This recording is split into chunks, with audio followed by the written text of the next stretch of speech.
Imagínate que metes buceo, salseo y una cerveza en una coctelera.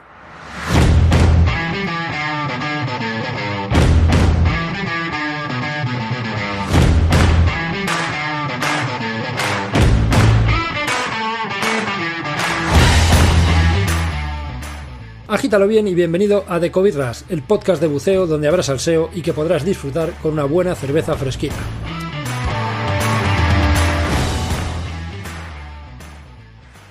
Hola, hola, mis queridas bucitas y bucitos, como lo prometido es deuda, vamos con este especial de medicina hiperbárica y subacuática. Y para este especial, ¿a quién hemos traído? Pues hemos traído a Emilio Salas. Si os leo su currículum, podríamos estar aquí haciendo un podcast solo con su currículum a destacar, y que me lo ha pedido especialmente que diga que ha sido coronel médico del Cuerpo de Sanidad de la Armada. Esto es algo que me ha pedido especialmente que resalte. Especialista en medicina subacuática en el Ministerio de Defensa, Fellowship of Hyperbaric Medicine, Universidad de Maryland, Baltimore, Estados Unidos, creador y jefe del Servicio de Medicina Hiperbárica del Hospital de San Carlos en San Fernando durante 17 años, miembro de la Undersea Hyperbaric Medical Society en Estados Unidos, de la European and Underwater Baromedical Society en Europa, y la MedSuHIP en Francia. No sé si lo he dicho bien, pero bueno. Muy Miembro bien. fundador del Comité Coordinador de Centros de Medicina Hiperbárica CCCMH en España, miembro fundador de la Asociación Española de Medicina Hiperbárica y Subacuática, ASEMS, docente en las universidades de Cádiz, Tenerife, Murcia, Alicante, Barcelona, Católica de Valencia, Alcalá de Henares, aquí donde vivo yo, y en distintos cursos de máster, experto en medicina hiperbárica, académico de la Real Academia de Medicina de Cirugía de Cádiz, organizador del cuarto Congreso Nacional de la SEMS, autor, bueno, coautor, que esto también lo hemos estado hablando, de 10 libros, entre los que a mí hay uno que me ha fascinado bastante, que es sobre armas químicas y neurotóxicos, bastante espectacular. También uno que se llama Handbook of Hyperbaric Medicine en Milán en el 96, Principios de Urgencias. No sigo porque podríamos estar aquí abrumándoos durante horas con su currículum. Así que nada, ya vamos a pasar a presentarle, a que nos salude y nos metemos a lo que nos interesa, que es a aprender un poquito sobre medicina hiperbárica y subacuática. Hola Emilio, ¿qué tal estás? Cuéntanos. Buenas tardes, Sergio. Muchas gracias por la invitación y esperemos no defraudar, no Eh, defraudar. Después de esa publicidad primera, vamos a intentar no defraudar a los oyentes. No, hombre, publicidad no es tu currículum, no, aquí no hay nada de publicidad. Si uno tiene un Bueno, todo currículum junto, envidiable, todo junto parece más. Todo junto parece más. ¿Tú me entiendes? bueno, no sé yo si parece más, a mí me ha parecido una barbaridad, me tiene fascinado. Vale, pues vamos a hacer una pequeña presentación tuya. Cuéntanos un poquito qué te llevó a especializarte en medicina hiperbárica y subacuática, ¿por qué? ¿Por qué medicina hiperbárica y subacuática exactamente con las amplias posibilidades que ofrece la medicina? Fundamentalmente, esto fue en el año 84. Yo era médico de la Armada y se unieron dos cosas. Una, digamos, la curiosidad de la especialidad, y otra segunda era que era una manera de afianzar un puesto de trabajo en mi ámbito de vida cotidiana. No sé si me coges el mensaje. O sea, haciendo medicina subacuática me aseguraba una vacante en el Hospital de San Carlos. Que siempre viene bien el tener un sitio fijo y que no estés al pairo de, de- de cambios de destino. Y entonces yo me formé en Cartagena, que es donde está el centro de buceo de la Armada, Lo he visitado, y nos han ya, invitado. Yo pertenezco a la justamente, HDS, que es la Asociación de Historia del Buceo, y he tenido la suerte de visitar el Centro de Buceo de la Armada. Es decir, que me han tratado estupendamente siempre. pues allí me formé y después tuvimos cursos de perfeccionamiento en Toulon, porque la Armada francesa en el año 84-85 eran los estudios de Masurel, de todo lo que era el estudio de la burbuja mediante ecodoppler, era una novedad y bueno, la Armada nos envió. Y estuve allí 2 años y ya cuando terminé la especialidad me destinaron a mi vacante del Hospital de San Carlos y ahí me retiré, o sea, hasta hace unos 8 años. O sea que, y O sea bueno, que, y todo esto, yendo a todos los congresos y a todos aquellos sitios, porque lo bueno de mi especialidad es que yo conocí a mis maestros, o sea, no sé si me explico, o sea, yo coincidí con mis maestros. Davy Elliott, Peter Bennett. O sea, yo conocí a mis maestros porque la especialidad, quieras que no, es una especialidad relativamente joven, es relativamente moderna. Eso vamos a entrar también en eso, sobre todo en lo que queda por avanzar en esto, porque claro, hay muchas cosas que todavía están en investigación. Vamos a centrarnos un poquito en tu faceta militar, que es interesante. ¿Qué te aportó? ¿Qué te aportó Bueno, la experiencia militar? ¿Qué diferencia hay mira, entre ejercer para lo militar y para lo civil? bueno, vamos a ver. Un detalle que debes de conocer es que yo provengo de raíz de armada, o sea, de 300 años atrás, ya en la batalla de Trafalgar, ¡Wow! ya había antecedentes de mi familia, mi padre marino, mi abuelo marino, todos, o sea, ahora yo desentoné por ser médico, pero bueno, médico de la armada, o sea, Bueno, que no, también, no, también hacen no, falta. no, me refiero que podía haber sido marino de origen, pero preferí siempre médico antes que militar. Y entonces, como ya estaba en un ambiente de armada, pues me hice médico y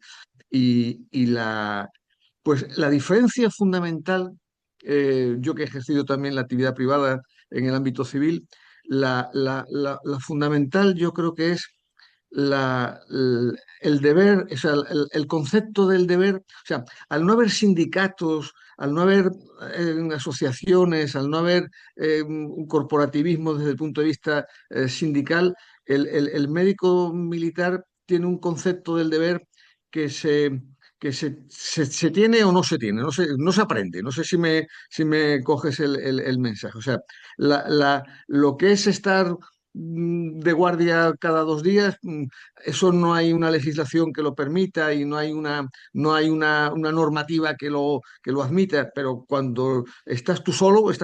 Y hay una frase en la milicia que es la frase de necesidades del servicio por necesidades del servicio. Bueno, pues por necesidades del servicio entra todo. Y hay que estar preparado. O sea, por eso te digo yo que la gran diferencia es que en el ámbito civil quizás se tengan más mecanismos digamos, de autoayuda. Vamos a hablar de esta manera, de autoayuda. En la milicia, la autoayuda a veces viene dada. No sé si me explico. Te explicas, te explicas. Obviamente la disciplina y el ámbito militar es muy distinto Exactamente. al ámbito civil. Muy bien, pues Así ya es. Entonces, hemos conocido un poco tu faceta. siendo los dos ámbitos digamos, intercambiables, porque yo he tenido muchos compañeros militares que han pasado después a la sanidad civil, o sea que, pero ¿por qué pasaban a la sanidad civil? Pues porque no te iban a mandar obligatoriamente con 2 días de diferencia a que te presentaras en la guerra del Golfo, como pasaron a compañeros míos. O sea, eh, Hostia, o sea, eso sí que que es el, una el que, el locura. que el que está en la sanidad civil sabe que no suena el teléfono y le dicen Y te dicen a pasado Irak mañana en Qatar. ¿Tú me entiendes? No, o sea, no entra dentro de las esas llamadas no posibilidades. existen. Esas llamadas no entran en el ámbito civil. O sea que. Qué barbaridad. Eso de que, sí, evidentemente, claro, si hace falta mover tropas y mover No, no, médicos no, no, que la guerra, militares, a te ver, en la llaman y guerra del oye, que a Irak, En la, en la primera guerra del Golfo, al compañero que fue, un compañero muy querido mío, lo avisaron en época de verano, porque fue en época de permisos de verano, no estaba en Cádiz, no estaba en la zona del barco, y lo sacaron de su casa con 48 horas. Preséntese en la base naval de Rota, que pasado mañana viaja a Yemen. No sé exactamente cuál era el país de. Bueno, pues nada, a ver, no sé si me explico. O sea, sí, que sí, hay, sí. hay- hay que tener cierta fibra para que no, para al menos para no que te manden a un consejo de guerra. O sea, que. Sí, sí, sí. No, claro, si te niegas es de poco menos que No, deserción o deserción, o sea, no puedes negarte. exactamente. O sea, No puedes negarte aduciendo nada. Pero es lo que nada, tiene ser nada, militar, nada, que, nada. que, que Como, está como sujeto a estábamos en. una. Mira, Sergio, como estábamos en verano, al menos la ropa era la misma, porque como iban Bueno, al eso Golfo. sí.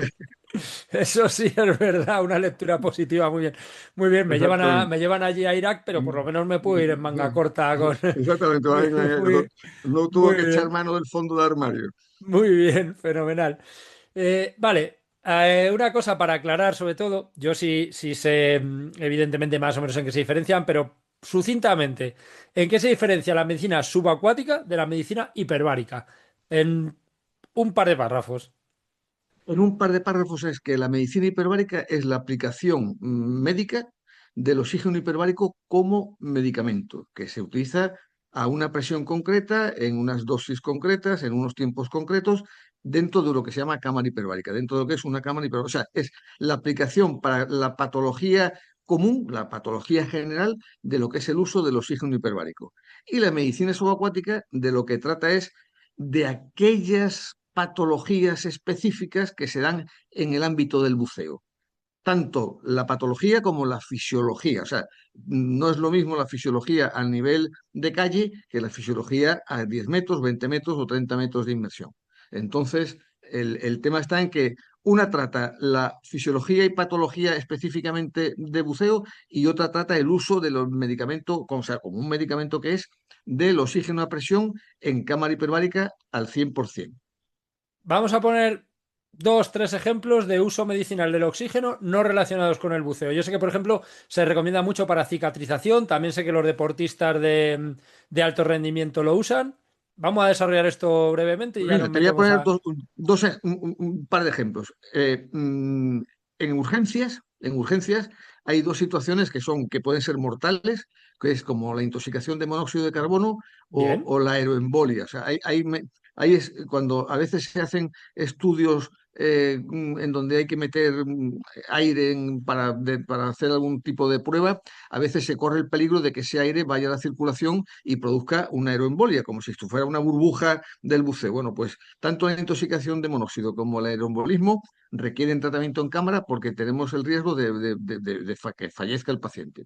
Y en patología no urgente, cada día se utiliza más en la lesión radioinducida. O sea, hoy la radioterapia está siendo muy agresiva y a veces el tejido circundante de la zona tumoral a veces se puede lesionar y crea como una especie de quemadura que la resolución obliga al tratamiento con OHB, con oxígeno hiperbárico. Y los trastornos de cicatrización que tú has dicho, que son muy clásicos, los cuadros de sordera súbita, la obstrucción de la arteria central de la retina, en medicina deportiva, pues tanto lo que es la mejora de la recuperación de lesiones como de la recuperación del cansancio, la recuperación del esfuerzo, eh, pues son aplicaciones de la OHB, de lo que es medicina hiperbárica.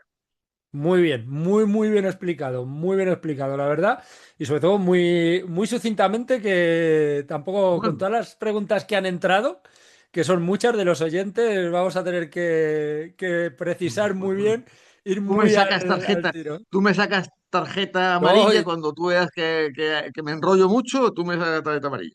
yo en absoluto, yo puedo estar aquí hasta las tantas, eres tú el que tendrá su vida y muchas cosas que hacer, así que nada, vamos a meternos ya a cositas que nos han ido trasladando los oyentes, que ha habido Ujú. muchísimas. Sí, chicos, si no puedo meter todas, lo siento, pero es que habéis sido muchos los que habéis mandado vuestra pregunta y vamos a tener que hacer un poquito de criba seguramente. Vamos a intentarlo, pero no prometemos nada. Antes de eso, vamos a dar un pequeño repaso por las principales enfermedades derivadas del buceo. Normalmente te hago yo la introducción y tú desarrollas. Normalmente cuando tú estudias, por ejemplo, cuando te haces instructor o dive master y profundizas un poco más en el buceo, te estoy hablando de ámbito recreativo, que es de lo que yo más sé. Se suelen distinguir las enfermedades relacionadas con el buceo en barotraumas, que es simplemente una lesión por presión, dolor de oídos, senos paranasales o, bueno, incluso un colapso y tal, pero barotraumas, enfermedades compresivas, que es toda la relacionada con el nitrógeno residual en el cuerpo, y narcosis de nitrógeno. Esto es lo que normalmente a nivel buceador recreativo estudiamos. ¿Algo que añadir? ¿Algo que Bueno, no te yo creo, cuadre? sí, yo a la lista que has mencionado, yo también incorporaría el más grave, porque puede ser mortal, incluso mortal antes de salir del agua, que es el aerombolismo Embolia. masivo. O sea, Sí. el aerombolismo masivo por un barotrauma pulmonar. Yo he visto dos casos, yo recuerdo dos casos de fallecimiento antes de salir del agua. O sea, lo que antiguamente yo llegué a conocer, yo cuando entré en la especialidad, entré en la especialidad cuando todavía era obligatorio los ejercicios de escape libre en buceo deportivo. Y había mucha polémica porque había una casuística de accidentes graves en situaciones que a lo mejor el buzo nunca se iba a encontrar ante una situación de necesidad de hacer un escape libre. Y a esa lista que tú has referido, yo le incorporaría el aeroembolismo por barotrauma pulmonar. Sí, porque no es muy Es, frecuente, pero es el pero más sí es muy grave. peligroso. Tienes Es el más razón, peligroso, sí. efectivamente, efectivamente. Eso, mira, eso suscitó bastante polémica con los ejercicios que se hacen en el curso de Open Water, por ejemplo, que se sigue practicando el escape libre, que se llama ascenso control de emergencia nadando. Pero es verdad, y yo tuve un capítulo dedicado a eso, es verdad que cuando se producían aquellos accidentes, se producían principalmente porque al buceador se le cerraba la botella. Entonces, claro, cuando se le cerraba la botella había veces que no le llegaba la capacidad pulmonar, intentaba coger aire, pero no podía porque estaba la botella cerrada. Desde entonces se estudió aquello y la casuística cambió porque ahora ese ejercicio se sigue practicando, pero se practica con la botella abierta. Con lo cual el buceador, si a 1 metro se ha fundido todo el aire del pulmón, lo que va a hacer es instintivamente respirar, pero no va a provocar ni enfisema ni una sobreexpansión pulmonar porque tiene la botella abierta. Generó bastante controversia este tema porque hubo un compañero, un muy buen divulgador, pero en esto creo que se equivocaba, que hizo un artículo criticando esto, pero no contó con que, claro, cuando se produjeron esos accidentes, que los cita en su cita la bibliografía en su artículo, esos accidentes se producían porque la botella estaba cerrada. Lógicamente, cuando el buceador no controlaba el ascenso y cogía aire a 1 metro y no había aire, normalmente se lesionaba. Pero está muy bien que lo hayas referido. ¿Has vivido dos aeroembolismos, los dos con resultado fatal?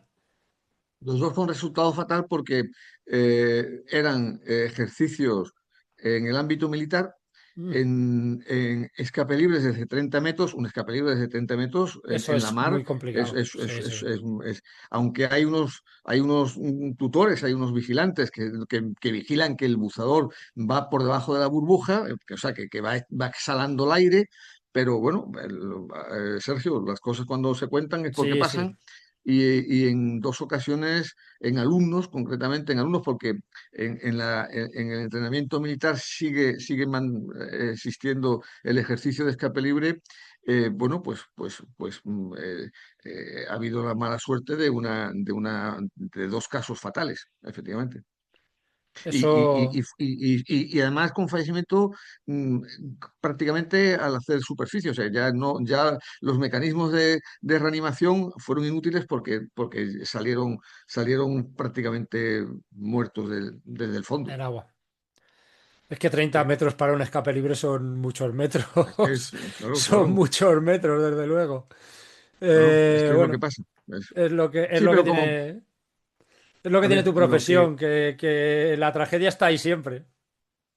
efectivamente. Entonces, yo llegué a la especialidad cuando en el ámbito civil FEDAS obligaba y había habido un caso, cuando yo lo recuerdo, estoy hablando del año 84, 85, y habían fallecido los dos, habían fallecido el alumno y el profesor. O sea, había sido un Tela. caso en el cual, pues eso, pues se habían unido una serie de fatalismo múltiple para y entonces ya yo percibí que había una gran discusión porque los médicos de la FEDAS no estaban por la labor de que se mantuviera ese tipo. Entre otras cosas porque era muy de sentido común el decir que es que a lo mejor en toda la actividad subacuática del alumno a lo mejor nunca se iba a encontrar con un caso de escape libre. O sea que era someter al alumno a un ejercicio de alto riesgo con no siempre la seguridad de que lo iba a necesitar.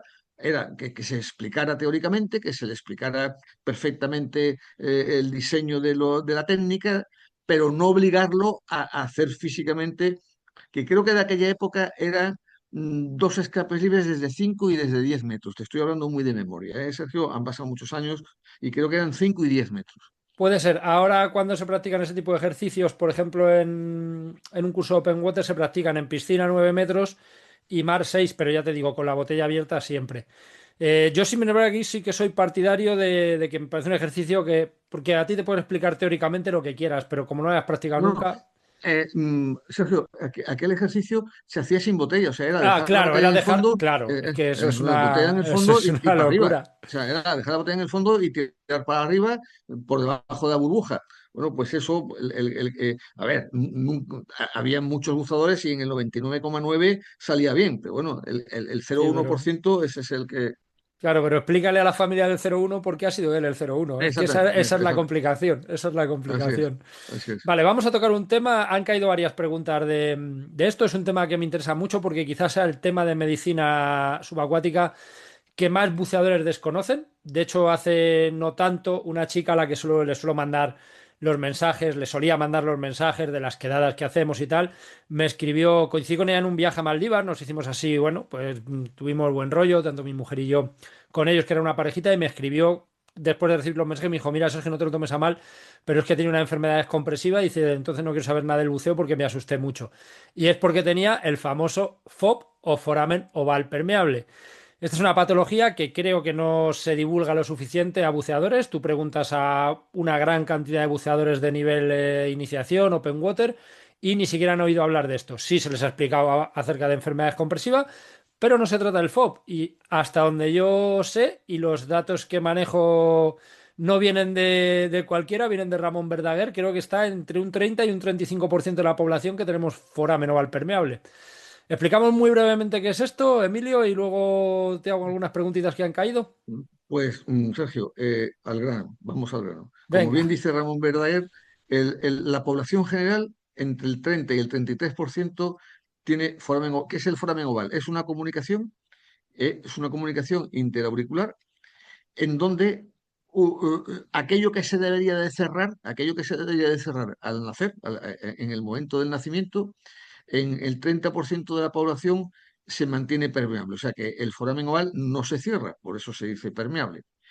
Cuando estamos a nivel de calle, cuando estamos a nivel atmosférico, no hay problema porque no hay formación de burbujas, no hay formación de burbujas en el organismo. Las burbujas se forman cuando tú buceas. No hay que olvidar que en todas las inmersiones hay formación de microburbujas, en todas. Por muy bien que hagas las paradas, si hay que hacer paradas, por muy bien que hagas la velocidad de ascenso, por muy bien que hagas el perfil en todos los parámetros de seguridad, siempre hay formación de microburbujas. En el 99,9% estas microburbujas se expulsan por la respiración y son asintomáticas. El buzo no tiene sintomatología. Cuando aquellas burbujas tenemos la mala suerte de que coincide la burbuja y un foramen oval permeable y la burbuja pasa del lado izquierdo al lado derecho, es cuando sí tenemos problemas. del Podemos tener lado, problemas. del lado venoso al arterial o viceversa, Sí, del venoso al arterial, exactamente, ¿verdad? exactamente. Sí, sí. Entonces, entonces, cuando eso sucede, que puede suceder, es cuando es cuando se dice enfermedad descompresiva paradójica. ¿Por qué paradójica? ¿Por qué no deberíamos de tener síntomas? Porque los perfiles de la inmersión no justifican los síntomas y cuando tú tienes una enfermedad descompresiva paradójica, hay que hacer un estudio, un screening de que no tengas un foramen oval permeable que justifique esa situación. Mira, me acabas de adelantar una pregunta. Creo que la explicación ha quedado bastante clara, así que vamos con la pregunta. ¿Cómo se determina que tienes un foramen oval? Ecodoppler transtorácico con contraste. O sea, Vale. hay que hacer una técnica de imagen con contraste para que tú puedas visualizar las burbujas cómo pueden pasar del lado izquierdo al lado derecho y en función de el número de burbujas, así tienes los cuatro niveles para poder determinar la importancia del tipo de foramen oval que tienes. Entonces, el hemodinamista, que son médicos específicos para el estudio del corazón, hace un ecodoppler transtorácico o transesofágico con contraste y demuestra no solamente demuestra la apertura y el nivel de apertura para ver si va a ser un foramen oval que pueda tener tratamiento médico o tratamiento quirúrgico, porque hay las dos posibilidades. Eso no lo sabía. Sí, Sabía del quirúrgico, pero no del no, no, médico. sí, no, no, claro, porque cuando sí es muy pequeño, cuando es muy pequeño, cuando el foramen oval es muy pequeño, a veces, a veces con un tratamiento médico no es que se cierre, no es que se cierre, pero sí se puede controlar de alguna manera digamos, el grado de malignidad que pueda tener. ¿Tú me entiendes? O sea, el grado de agresividad. Contra más grande sea, más Más agresivo es peligroso. y más peligroso. Cuanto más grande sea, el tratamiento médico, que es un tratamiento, como se dice, conservador, porque es su propia palabra lo dice, es un tratamiento médico conservador. O sea, el tratamiento quirúrgico es el eficaz desde el punto de vista de lo que supone el Total. cierre del foramen. O sea, con el tratamiento médico tú no lo cierras. Lo único que haces es que es un tratamiento médico que es con anticoagulantes y demás para que el paso de un lado a otro no sea tan evidente. Pero lo suyo es el cierre quirúrgico, o sea, el cierre quirúrgico que se hace con cirugía ambulatoria, se hace por vía de cateterismo y no hay que abrir el pecho ni hay que abrir el corazón, que eso va por la subclavia y por la subclavia llega el catéter al foramen, se cierra percutáneamente y el paciente duerme en su casa. Bueno, vamos a aterrizarlo un poco para la gente que no está tan eso. Simplemente, por lo que tengo entendido, es que se introduce un catéter por el. ¿Qué es? Por la No, cava. es por vía inguinal, o sea, Ah, por la femoral. por la femoral, va por la femoral y llega todo esto va vigilando por pantalla, o sea, todo esto va Sí, por siendo camarita. monitorizado y bueno, es una intervención tremendamente, digamos, pues creo que las series están en el 95% de éxito, o sea, de éxito de resolución exitosa, no de exitus, que exitus en medicina significa Es todo lo otra contrario, cosa. Sí, sí, sí. significa todo lo contrario. O sea, éxito de felicidad.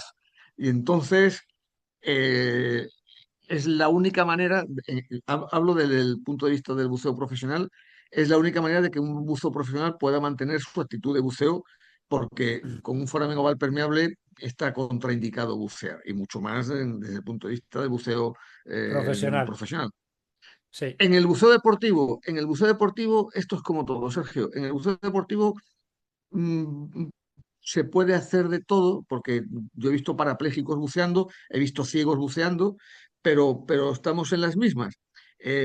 El tema está en que hasta que tú no tienes la sintomatología, tú no haces el estudio para confirmar un foramen oval. O sea, ni siquiera en buceo profesional existe el screening previo como una analítica o como una audiometría o como una radiografía. O sea, no existe el estudio de ecografía, ecodoppler transtorácico para descartar que exista un foramen oval, con lo cual tiene que haber un porcentaje de buceadores, tanto deportivos como profesionales, que tienen foramen oval permeable, claro. Pero bueno, mientras no tengan la mala suerte de que De que haya les. un paso de burbuja, Exactamente.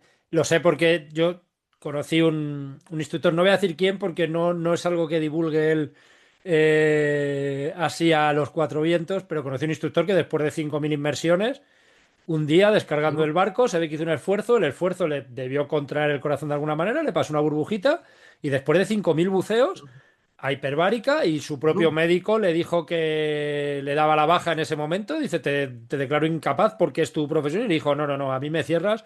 Como solemos decir los que sabemos un poquito de esto, a mí me pones el paragüitas. sí, exactamente. Y ahí sigue. Habrá hecho otras 5.000 inversiones desde entonces ya. Pero Sí, sí, sí, sí. efectivamente. Un foramen oval permeable tratado quirúrgicamente, y porque claro, después del cierre percutáneo se vuelven a hacer las mismas pruebas de estudio para confirmar que no existe el paso de burbujas de un lado a otro. O sea, tú me entiendes que esto no es solamente Perfectamente. la cirugía, o bueno, la cirugía, el tratamiento quirúrgico, vamos a hablar de esta manera, sino que después hay una repetición del estudio para confirmar que efectivamente ha sido válida y exitosa la intervención. Perfectamente. Hay que comprobar que todo ha salido Efectivamente. bajo lo Sí, sí, y previsto. además, Y como no es complicado, no tiene grandes complicaciones posteriores, yo recomiendo que el buzador profesional actúe de manera, digamos, determinante, o sea, que no ande con anticoagulantes, sino que vaya directamente al cierre percutáneo.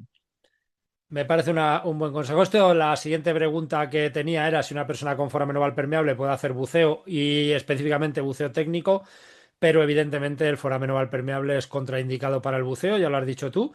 Lo que entiendo que hay que hacer es, si tienes la más mínima sospecha, es solicitar que te hagan una ecodoppler y si tienes el foramen, paragüitas y entonces ya se podrá practicar el buceo. Así que esta pregunta no la vamos a no saltar porque la hemos respondido ya por el devenir de la conversación.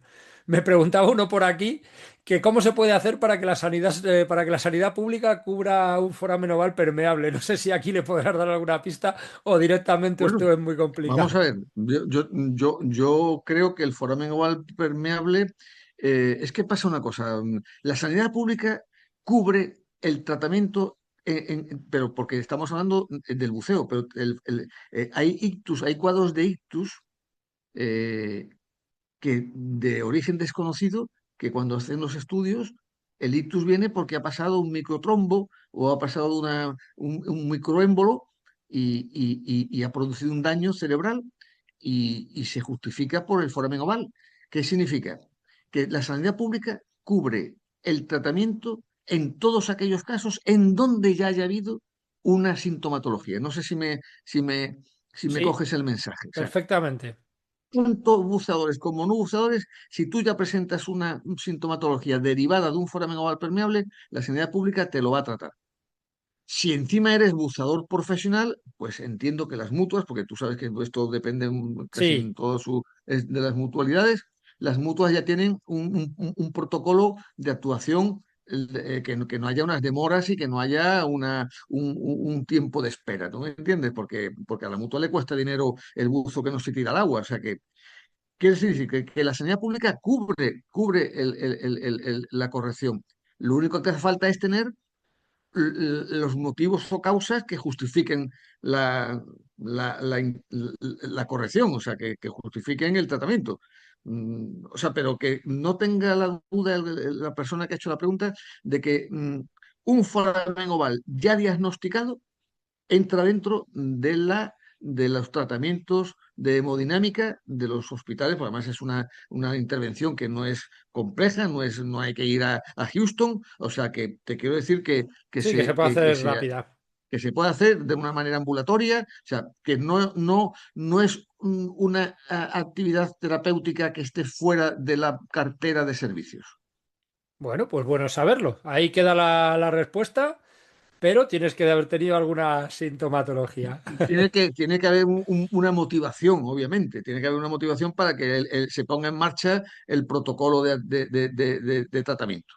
Perfecto, fenomenal. Muy bien, pues vamos a pasar al siguiente paso del foramen oval permeable. Creo que hemos resuelto todas las dudas y hemos explicado bastante bien de qué se trata el foramen oval permeable, que es la enfermedad descompresiva. Entonces, ahora vamos a pasar a algunas preguntas que nos han hecho sobre la enfermedad descompresiva.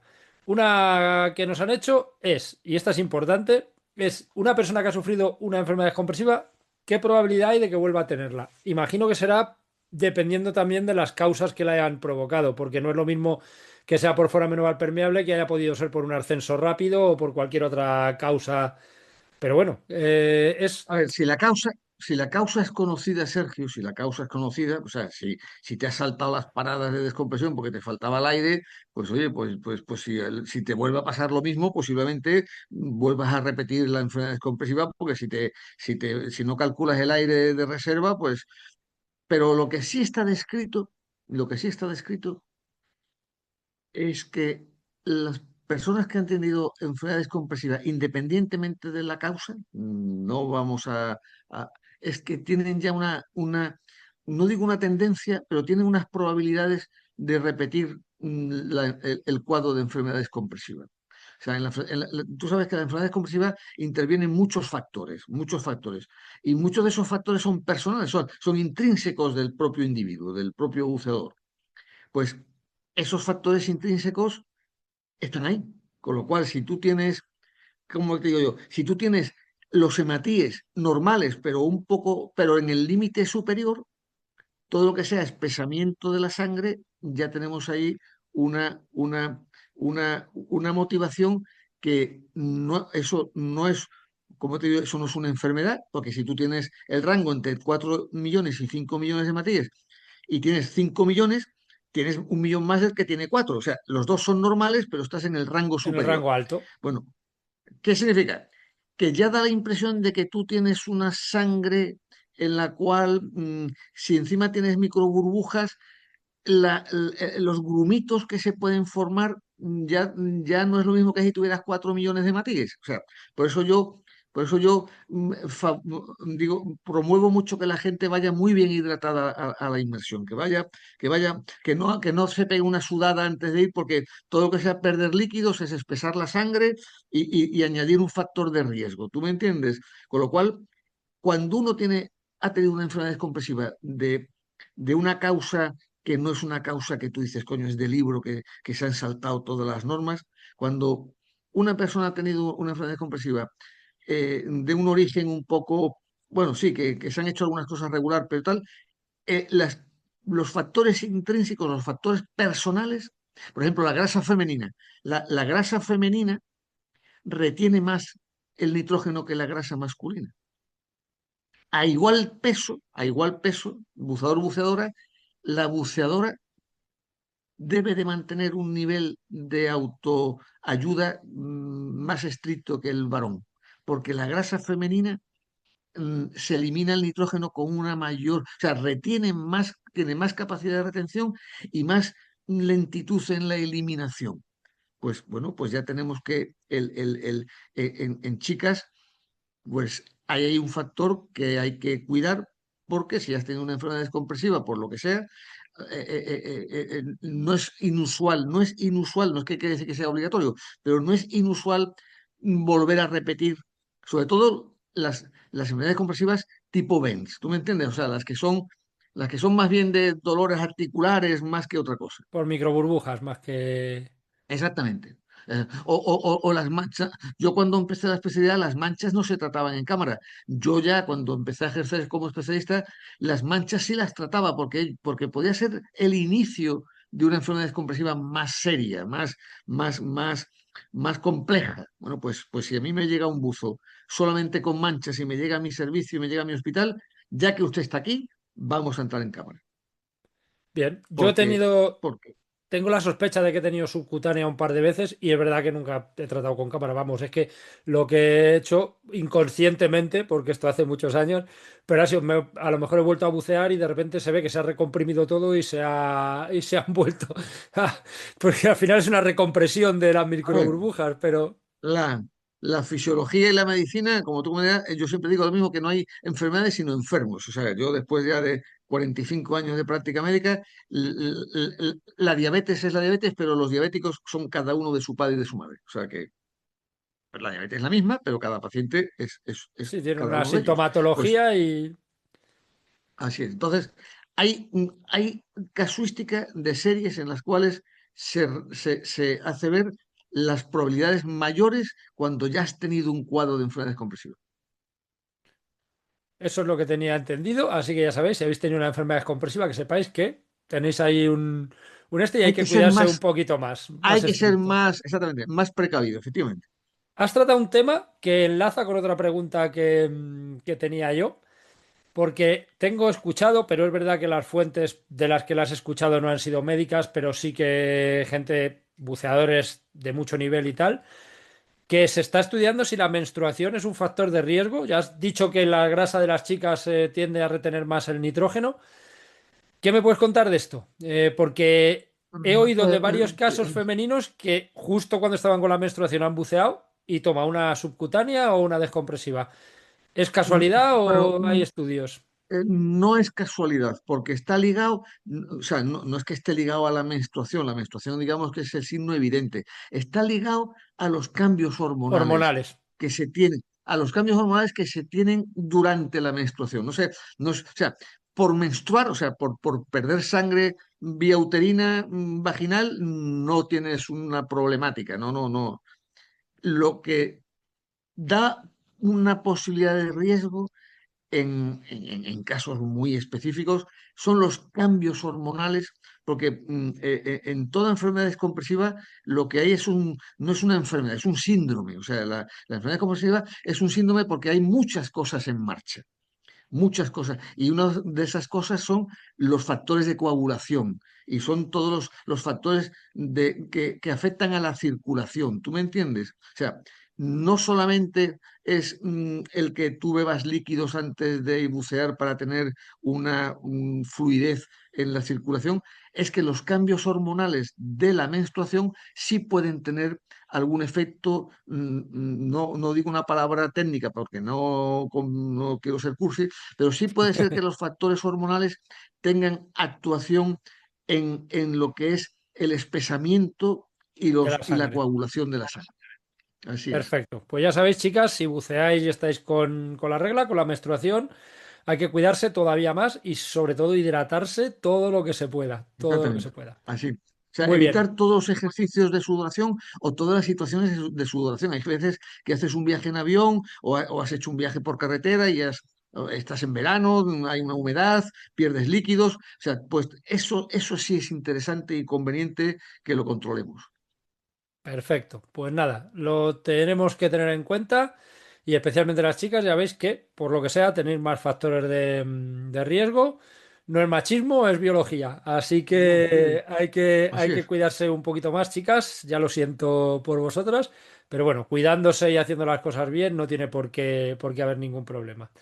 Fenomenal. Pues nos hacían aquí otra preguntita sobre la enfermedad descompresiva que es así un poco sui generis, es difícil de responder, pero nos decían cómo distinguir una enfermedad descompresiva de un mareo simplemente después de bucear.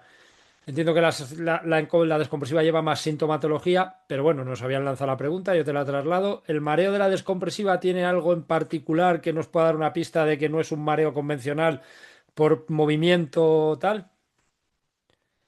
Vamos a ver, en medicina subacuática a veces el diagnóstico diferencial es complicado. O sea, a veces el diagnóstico diferencial no es fácil. Yo en medicina siempre intento, Sergio, aplicar el sentido común. O sea, vamos a aplicar el sentido común. El menos común de los Que, es, sentidos. que parece que. Entonces, la persona que tenga que tomar algún tipo de decisión debe de ir, porque claro, estamos aquí hablando para la gran mayoría no son médicos especialistas, ni siquiera a lo mejor son médicos. Es, es valorar el simple mareo de lo que supone, porque la enfermedad descompresiva es muy raro que se manifieste exclusivamente por un mareo. ¿Tú me entiendes? Exclusivamente por un mareo es muy complicado. Estudiar el perfil de la inmersión, estudiar las inmersiones previas, estudiar el tipo de inmersión que se ha hecho respecto a la temperatura, esfuerzo físico, temperatura del agua, inmersiones sucesivas. O sea, porque la enfermedad descompresiva por un mareo exclusivamente, cuando son enfermedades comprensivas de oído interno, estamos hablando de vértigo, porque el vértigo y el mareo no es exactamente lo mismo, porque el vértigo es cuando las cosas dan vueltas. Es cuando estamos en sensación de giro, o giramos nosotros o gira nuestro entorno. El mareo no es un giro, el mareo es como un disconfort, es como una sensación de asquiña, tengo también un componente gástrico, algunas veces con ganas de vomitar sin llegar a vomitar, o sea, y asociarlo todo al perfil de la inmersión.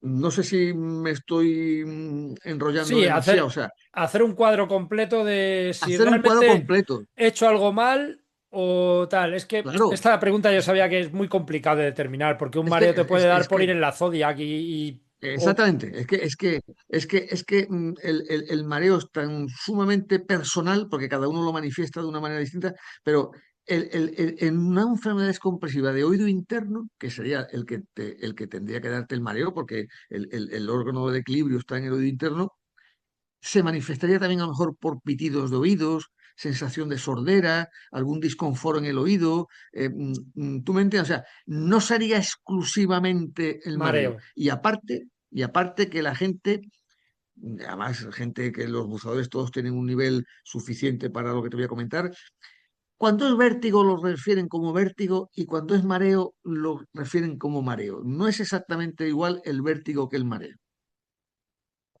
No es exactamente. Y además, lo describen suficientemente bien para que un médico pueda entender si estamos ante un mareo por la zodia o ante un vértigo por burbuja en el oído interno. No sé si me... Sí, eh, perfectamente. Sí, es un tipo de sensación distinta. de sensación. Perfecto. Ahora bien, yo he visto tratar patologías creyendo que eran enfermedades de buceo y lo han metido en cámara. Y lo contrario, o sea, lo que llamamos falsos positivos o falsos negativos. O esto no es, esto es un mareo y lo que tenía era una enfermedad descompresiva de oído interno y no se trató en cámara. Entonces, o sea, yo he visto las dos circunstancias porque a veces el diagnóstico diferencial a veces no es tan Es fácil. complicado. No Es es tan fácil. complicado, lógicamente. Es que muchas Bueno, veces y, damos y- por hecho que vas al médico y el médico tiene que acertar con todo. Y claro, el médico no, no, y tiene. perdona, y perdona hablando del mareo y del vértigo. Y que no tengas la inmensa mala suerte que coincida barotrauma de oído interno y enfermedades compresivas de oído interno. Porque el barotrauma de oído interno contraindica la cámara y la enfermedad compresiva de oído interno solamente se trata en cámara. O sea, ya me dirás tú a mí, ¿qué hacemos? Eso es Si complicado. coinciden, amigo mío, yo siempre rezo para que no me pase. Sí, sí, es complicado. Porque, Jo, no, no me lo había planteado nunca. No me lo había claro, planteado o sea, nunca. tú puedes tener un barotrauma porque es un proceso físico, es un tema físico, y una enfermedad compresiva que es un tema de burbujas. Y si tienes la mala suerte que te dé en oído interno, vas a tener la misma sintomatología y el tratamiento es absolutamente Totalmente distinto. incompatible uno con el otro. Y no, no distinto, Incompatible, incompatible. encima incompatible. Wow. Encima compatible. Uf. Yo recomiendo meterlo en cámara. Es Sí, más, reducir la burbuja y luego curar el barotrauma, aunque se lo hayamos hecho más exactamente. grande. Hay Así que es. priorizar, sí, sí. Sí, no, hay que hacer un protocolo de tratamiento con una suavidad en la recompresión, yendo mucha lentitud, o sea, hacer ¿tú me entiendes? Un perfil de Sí, sí, inmersión claro. muy suave, pero hay que tratar la burbuja porque las secuelas van a ser mayores si no tratas la burbuja que si pensando en el barotrauma. Las secuelas van a ser más duraderas, más complicadas, más difíciles de tratar y más invalidantes. La burbuja más que el barotrauma. Pues sí. Una última pregunta de descompresiva que me han hecho. Esta es complicada, pero no tan complicada, porque me preguntaban que qué hacer en caso de descompresiva si no hay una hiperbárica cerca. Ahora mismo, si no hay cerca, yo entiendo que lo lógico sería activar seguro y evacuación a la mar cercana, aunque sea lejos. Entiendo que sería así, pero cuéntanos qué opinas en esto.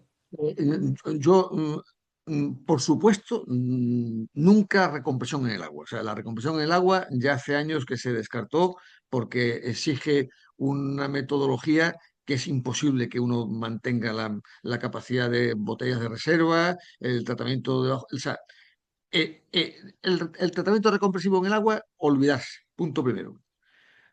Bucear allí donde uno sepa o piense que va a tener una cámara no muy cerca, llevar el mejor aseguramiento posible, el mejor aseguramiento posible a nivel internacional. ¿Por qué? Porque ya existen aviones presurizados, o sea, la Ah, qué bien. presurización de cabina ya no van a la presurización de cabina de vuelo comercial, no, ya existen aviones de evacuación de accidentes de buceo que la presurización de cabina ya es una presurización a nivel del mar, con lo cual al menos no pierde expresión, o sea, al menos sabemos que la burbuja no va a aumentar de No se van a tamaño, hacer más grandes, sí, no correcto. se va a hacer más grande. Entonces, en los casos de falta de asistencia hiperbárica cercana, nunca al agua, de presurización en el agua es un desastre, y el mejor aseguramiento porque Dan y algunas compañías internacionales te pueden hacer una evacuación en aviones presurizados a la cámara hiperbárica más cercana a operativa, ¿se entiende? Claro. Perfecto, muy bien. Pues con eso la damos por contestada y nos cambiamos de enfermedad. Vamos con la borrachera de las profundidades, con la narcosis de nitrógeno. Hasta donde yo sé, esta es una enfermedad que no sea, bueno, enfermedad, una patología que todavía hay mucho terreno por delante que investigar porque no está muy claro de por qué unas veces te pasa, otras veces no, por qué a unos sí, por qué a otros no. Cuéntanos, ¿qué opinar de esto? ¿Por qué se sabe tan poco o no se sabe tan poco? A lo mejor estoy yo confundido sobre la narcosis de nitrógeno. Vamos a ver. Esto es un poco parecido a lo que hablábamos antes. Aquí intervienen muchos factores personales, muchos factores de lo que aporta el individuo, ¿no? El nitrógeno siempre es el mismo y el aire siempre va a llevar las mismas concentraciones de nitrógeno y de oxígeno. ¿Por qué? Bueno, pues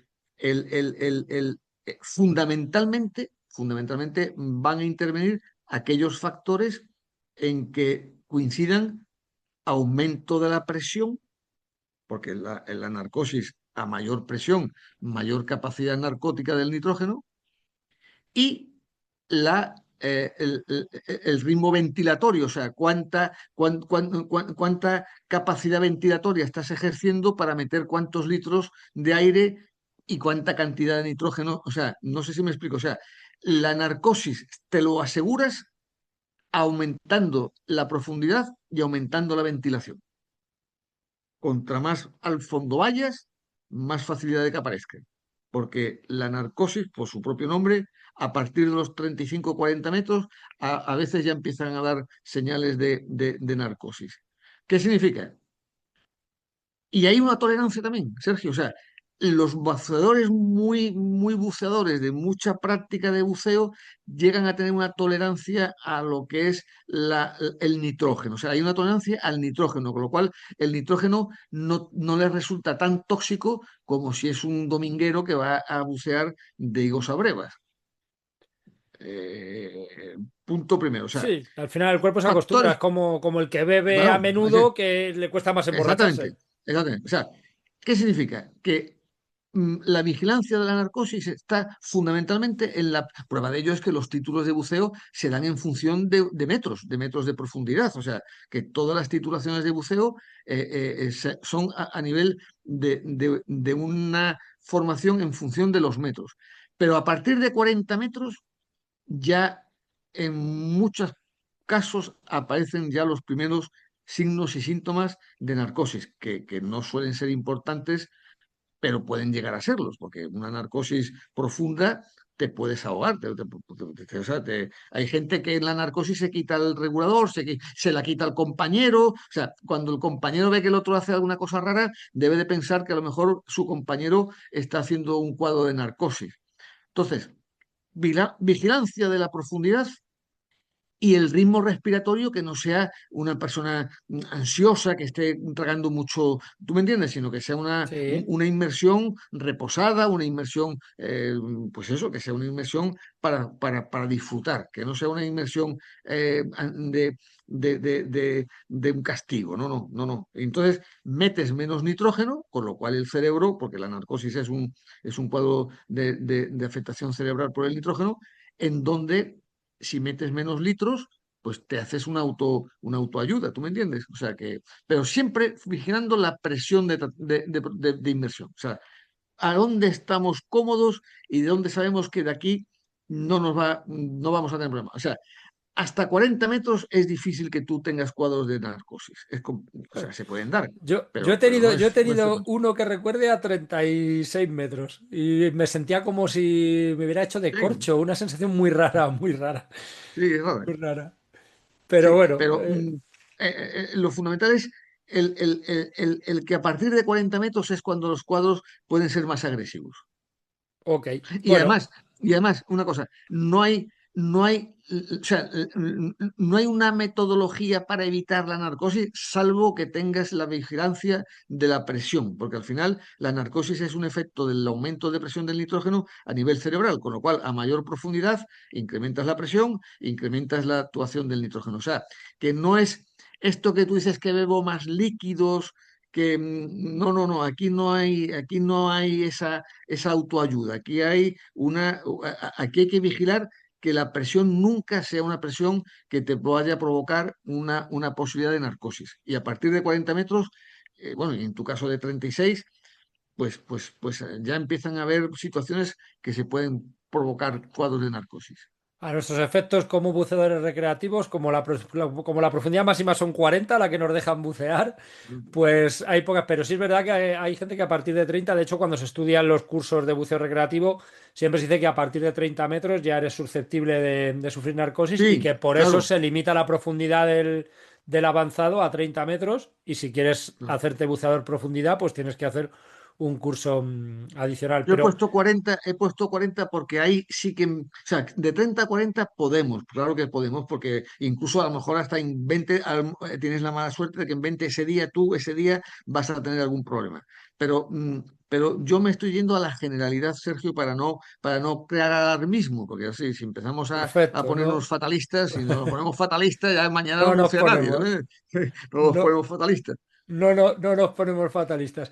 Me ha llamado la atención exactamente eso de que has dicho. Resulta que un día tú, a 28 metros, tienes narcosis. Qué crees así como teoría que puede influir en ese tú un día Pues yo tienes creo, narcosis? Pues yo creo honradamente que va a influir el grado de descanso que hayas tenido previamente. El grado de descanso. O sea, cómo el nitrógeno que has inspirado, que has respirado, coge a un cerebro poco ágil. O sea, no sé si me coges el mensaje. O sea, no está demostrado porque se han hecho estudios, pero todos los estudios que se han hecho, la gran mayoría se han hecho en cámara hiperbárica, o sea, se han hecho en seco, ¿tú me entiendes? Y se han Sí, hecho mucho test, hay mucho test psicológico, mucho test de capacidad intelectual, de capacidad manual, de a partir de qué presión, pues ya cuando estás en 70 metros ya no sabes hacer un crucigrama. O sea, los estudios que hay de narcosis, que el 99% son en seco.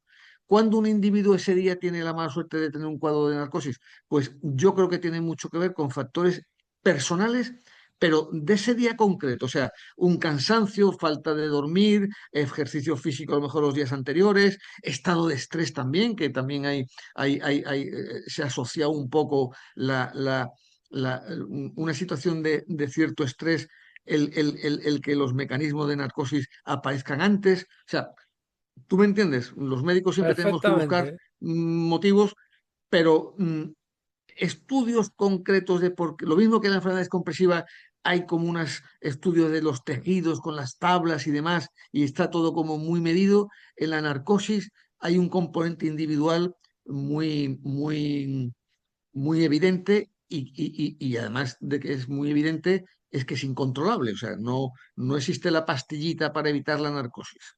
Ahí es donde yo quería llegar, a que te mojaras un poco porque sé que no hay evidencia científica, pero quería saber qué piensas tú de que precisamente un día, cuando no te ha dado nunca una narcosis, te dé.